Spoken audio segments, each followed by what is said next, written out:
ಕರ್ನಾಟಕ ಕಂಡ ಅತ್ಯಂತ ಸಮರ್ಥ ಹಾಗೂ ದಕ್ಷ ಐಎಎಸ್ ಅಧಿಕಾರಿಗಳ ಪೈಕಿಯಲ್ಲಿ ಸದಾ ಮುಂಚೂಣಿಯಲ್ಲಿ ನಿಲ್ಲುತ್ತಿದ್ದ ವ್ಯಕ್ತಿ ಮಹಾಂತೇಶ್ ಬೀಳಗಿ. ಹೌದು, ಬಸವಣ್ಣನವರ ತತ್ವ ಸಿದ್ಧಾಂತಗಳನ್ನು ತಮ್ಮ ಜೀವನದಲ್ಲಿ ಹಾಗೂ ಆಡಳಿತದಲ್ಲಿ ಅಳವಡಿಸಿಕೊಂಡು ಜನತೆಯೇ ತಮ್ಮ ಜೀವನವನ್ನು ಮುಡಿಪಿಟ್ಟಂತಹ ವ್ಯಕ್ತಿ ಮಹಾಂತೇಶ್ ಬೀಳಗಿ ಸರ್ ಇನ್ನಿಲ್ಲ. ಸರಳ ಸಜ್ಜನಿಕೆಯ ಸಕಾರ ಮೂರ್ತಿಯಾಗಿ ಅನೇಕ ಜನರಿಗೆ, ಅದರಲ್ಲೂ ನನ್ನಂಥ ಅದೆಷ್ಟೋ ಯುವ ಮನಸ್ಸುಗಳಿಗೆ ಸ್ಫೂರ್ತಿದಾಯಕ ಮಾತುಗಳನ್ನಾಡ್ತಿದ್ದ ವ್ಯಕ್ತಿ ಇವತ್ತು ಇಲ್ಲ ಅನ್ನೋ ವಿಚಾರವನ್ನು ಕೇಳಿ ಬಹಳ ಬೇಸರ ಉಂಟಾಗ್ತಾ ಇದೆ.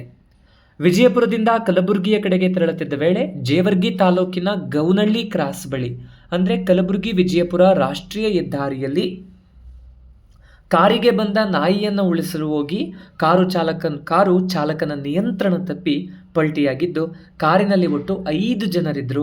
5 ಜನರ ಪೈಕಿ 3 ಜನ, ಅದರಲ್ಲಿ ಮಹಾಂತೇಶ್ ಬೀಳಗಿಯವರಿಗೆ ತೀವ್ರವಾಗಿ ಗಾಯಗೊಂಡು ತಮ್ಮ ಸಹೋದರರಾದಂತಹ ಶಂಕರ್ ಬೀಳಗಿ ಹಾಗೂ ಈರಣ್ಣ ಬೀಳಗಿ ಅಲ್ಲೇ ಸ್ಥಳದಲ್ಲೇ ಮೃತಪಟ್ಟಿರ್ತಾರೆ. ನಂತರ ಇವರನ್ನು ಕಲಬುರಗಿಯ ಖಾಸಗಿ ಆಸ್ಪತ್ರೆಗೆ ದಾಖಲಿಸಿದರೂ ಕೂಡ ಚಿಕಿತ್ಸೆ ಫಲಕಾರಿಯಾಗದೆ ತಮ್ಮ ಕೊನೆಯುಸಿರನ್ನು ಆಸ್ಪತ್ರೆಯಲ್ಲಿ ಎಳೆದಿದ್ದಾರೆ. ಕರ್ನಾಟಕ ಕಂಡಂತಹ ಅತ್ಯಂತ ಸರಳ ಸಜ್ಜನಿಕೆಯ ಸಾಕಾರ ಮೂರ್ತಿ ಅಂತ ಹೇಳಿದರೆ ತಪ್ಪಾಗಲಿಕ್ಕಿಲ್ಲ.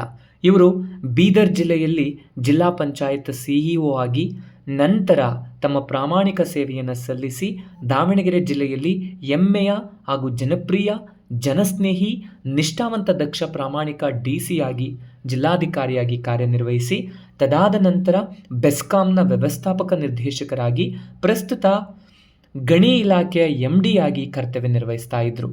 ಇವರು ನನ್ನಂಥ ಅದೆಷ್ಟೋ ಯುವ ಮನಸ್ಸುಗಳಿಗೆ ಸ್ಫೂರ್ತಿಯನ್ನು ನೀಡಿದ್ದಾರೆ.